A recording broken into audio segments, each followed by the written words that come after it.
বিদ্যুৎ ও জ্বালানি খাতের সহায়তা, ব্যাংকিং খাত সংস্কার এবং বাজেট সহায়তার জন্য আগামী জুনের মধ্যেই বাংলাদেশকে $2 থেকে $3 বিলিয়ন সহায়তা দিচ্ছে বিশ্বব্যাংক।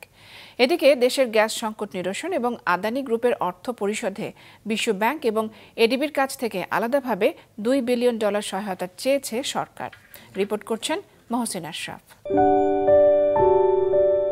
বিদ্যুৎ সরবরাহ বাবদ বাংলাদেশের কাছে প্রায় $80 কোটি পাওনা রয়েছে ভারতের আদানি গ্রুপের।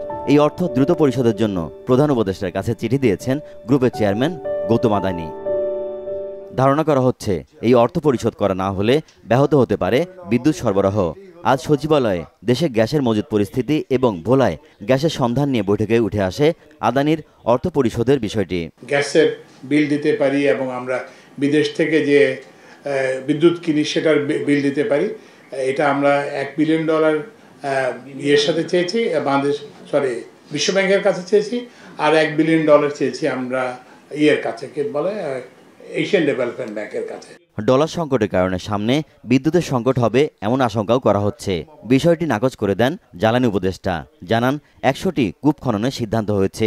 ভোলা নর্থ গ্যাস ক্ষেত্রে 2 TCF গ্যাস রয়েছে আর 2.6 TCF গ্যাস রিসোর্স রয়েছে, যেটা পাওয়া সম্ভব। আশাবাদী হতে চাই, কারণ আমাদের গ্যাস প্রয়োজন। আমাদের গ্যাসের অভাবে আমাদের বিদ্যুৎ উৎপাদন ব্যাহত হচ্ছে, গ্যাসের অভাবে আমাদের শিল্প কারখানার উৎপাদন ব্যাহত হচ্ছে। আমরা চাই যে এই যে গ্যাসের যেখানে যে সম্ভাবনা আছে, অনশোর হোক কিংবা অফশোর হোক, এটাকে আমরা বের করতে চাই এবং এটা যদি পাওয়া যায় এবং এটাকে জাতির কল্যাণে আমরা ব্যবহার করতে চাই।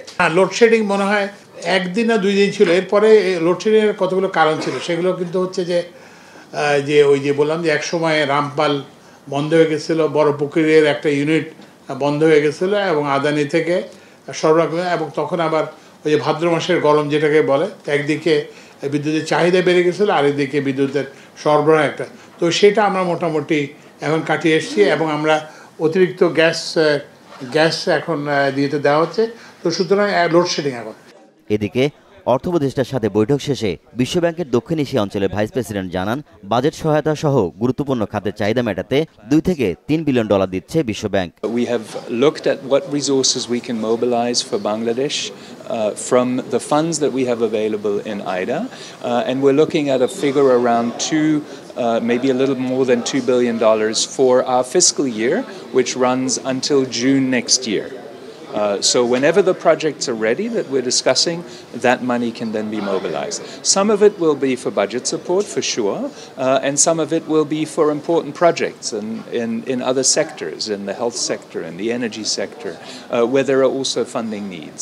আমরা রিফর্ম করছি ব্যাংকিং সেক্টরে, তারপর এক্সপোর্ট প্রমোশন, এগুলো নিয়ে ওখানে ওরা ইস্যু করবে, আমাদের এসে সাহায্য করবে। বিশেষ করে প্রাইভেট সেক্টরে যে ইনভেস্টমেন্ট বাড়ানো, ওদের ব্যবসা বাণিজ্যের সুবিধা এবং ওদের নানা রকম যদি প্রবলেম থাকে সেইগুলির ব্যাপারে আমরা আলাপ হয়েছে এবং ওরা দেয়ার অ্যাওয়্যার। আমরা যে সংস্কারগুলি করছি এই ব্যাপারে তারা মোটামুটি কনভিন্স। অর্থ উপদেষ্টা জানান, আর্থিক খাতে বিশ্বব্যাংক দীর্ঘদিন ধরে বাংলাদেশের সাথে কাজ করছে। এ ধারা অব্যাহত থাকবে বলে জানান তিনি।